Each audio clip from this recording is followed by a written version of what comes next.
Welcome back, everybody. And here's my trending weather story of the day, and it has to do with radar coverage. And this was sparked from basically the lake effect snow that we had over the weekend. So Erie, Pennsylvania, we're right here. We're sandwiched in between three National Weather Service Doppler radars, one in Buffalo, one in Pittsburgh, and one in Cleveland. And now some of you who are kind of old timers here might remember we used to have a radar at the airport, and it used to be located right at the grounds of the airport. The radar was installed in 1977. It was operated by the National Weather Service in Cleveland, and it was actually shut down in the late 1990s.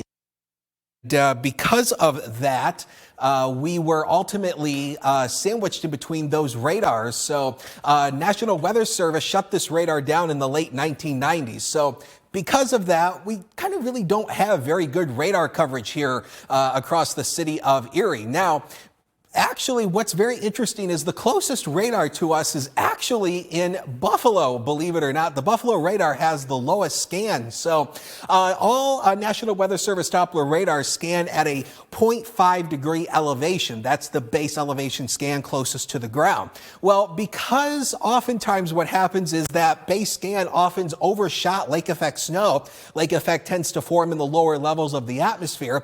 The old base scan was 8,000 to 12,000 feet. Well, the National Weather Service lowered the dish to tilt the radar beam down to about 6,000 to 9,000 feet. So it's knocked a good 2,000 feet off the beam height when it gets down here. But the problem is, notice it's still kind of overshooting some of that lake effect snow. And that is part of the reason why oftentimes we talk about this, how, you see those light snow flurries on cameras, but they don't appear. But again, they don't show up on Doppler Max. That's simply because, again, we're sandwiched into all these radars. And again, that radar we had here went away. So that's unfortunate, but hopefully maybe one day we'll get a radar back in Erie once again. Amanda and Kara, back to you. All right. So interesting. Thanks, Dakota.